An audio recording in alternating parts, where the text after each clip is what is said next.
এর আগে আবদার জানিয়েছিলেন পোপ হবার।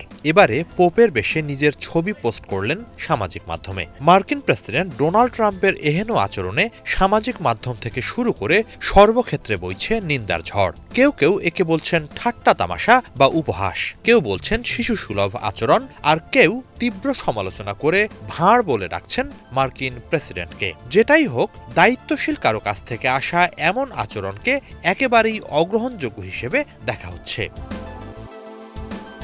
রয়টার্স, বিবিসি সহ আন্তর্জাতিক বিভিন্ন গণমাধ্যম বলছে ৩ মে নিজের সামাজিক মাধ্যম ট্রুথ সোশ্যালে পোপের পোশাক পরিহিত নিজের ওই এআই ছবিটি পোস্ট দেন ট্রাম্প। বিভিন্ন সামাজিক মাধ্যমে হোয়াইট হাউসের অফিসিয়াল পেজগুলো থেকেও তা শেয়ার দেয়া হয়। ওই ছবিতে মার্কিন প্রেসিডেন্টকে পোপের সাদা আলখাল্লা, মুকুট ও সোনালী ক্রসের লকেট পরা অবস্থায় দেখা যায়। ডান হাতের তর্জনী উঁচিয়ে অভিষেকের আসনে বসে আছেন তিনি। ধর্মগুরু হিসেবে বিশ্বাসযোগ্যতা তৈরিতে হাসির বদলে চেহারায় আনা হয়েছে বিশেষ ভাবগাম্ভীর্যের ছাপ। ওই ছবি পোস্ট দেওয়ার পরপরই সামাজিক মাধ্যমে ট্রাম্পের কাণ্ডজ্ঞানহীনতার সমালোচনায় মেতে ওঠে সারা বিশ্বের মানুষ। এটি ক্যাথলিকদের ধর্মীয় মূল্যবোধের ওপর আঘাত বলছে তারা। খোদ মার্কিনিরাই ভর্ৎসনা করছে তাদের প্রেসিডেন্টকে। তার এমন দায়িত্বজ্ঞানহীন আচরণের বিরুদ্ধে তীব্র ক্ষোভ জানাচ্ছে ক্যাথলিক খ্রিস্টানরা। এক বিবৃতিতে নিউ ইয়র্ক স্টেটের ক্যাথলিক কনফারেন্স জানিয়েছে, পোপের বেশে নিজেকে হাজির করা কোনো মতেই ঠাট্টা তামাশা বা মশকরার বিষয় হতে পারে না। সম্প্রতি সর্বজন শ্রদ্ধেয় পোপ ফ্রান্সিসের মৃত্যু হয়েছে, আর বর্তমানে নতুন পোপ নির্বাচনের আয়োজন চলছে।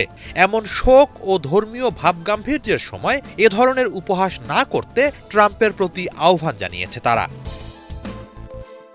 ইতালির সাবেক প্রধানমন্ত্রী মাত্তেও রেনজি ট্রাম্পকে তীব্র কটাক্ষ করে বলেছেন, মার্কিন প্রেসিডেন্টের এমন আচরণ একই সাথে ধর্মবিশ্বাসীদের ওপর আঘাত ও ধর্মীয় প্রতিষ্ঠানের অবমাননা। ডানপন্থী দুনিয়ার নেতারা ভাঁড়ামো উপভোগ করছেন, এটা সেই চিত্রই তুলে ধরেছে।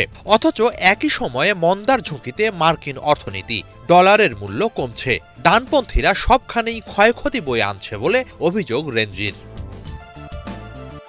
এর আগে ২৯ এপ্রিল সাংবাদিকদের সাথে কথা বলার সময় ট্রাম্প বলেন, তিনি পরবর্তী পোপ হতে খুবই আগ্রহী। এটি তার পছন্দের তালিকায় সবার ওপরে।